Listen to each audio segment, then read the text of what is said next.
করে ছোট রানী এলো পদ্মাবতী। রাজার আরো 6টি রানীর ছিল না সন্তান, পদ্মাবতীর কোলালোতে মিলল সমাধান। বছর যেতে জন্ম নিল 7 ছেলে 1 মেয়ে, হয় খুশির আকাশ হঠাৎ কালো মেঘে গেল ছেয়ে। হিংসেতে যায় জ্বলে পুড়ে বাকি 6টি রানী, যুক্তি করে ঘটায় ওরা 7 কুমারের হানি।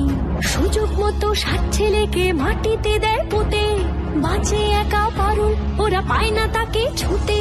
ধাইমা বাজায় সেই মেয়েকে বড় করে তোলে, 7 ভাইকে পায় যে পারুল 7টি চাপা ফুলে। এত কিছুর পরেও রাজার বিপদ যে কাটে না, সূর্য নগরে সুখের সূর্য আর ওঠে না। হিংসা বিবাদ বিচ্ছেদ আর প্রেমের কাহিনীতে পারুল বোন কি পারবে 7 ভাই চম্পাকে জাগাতে।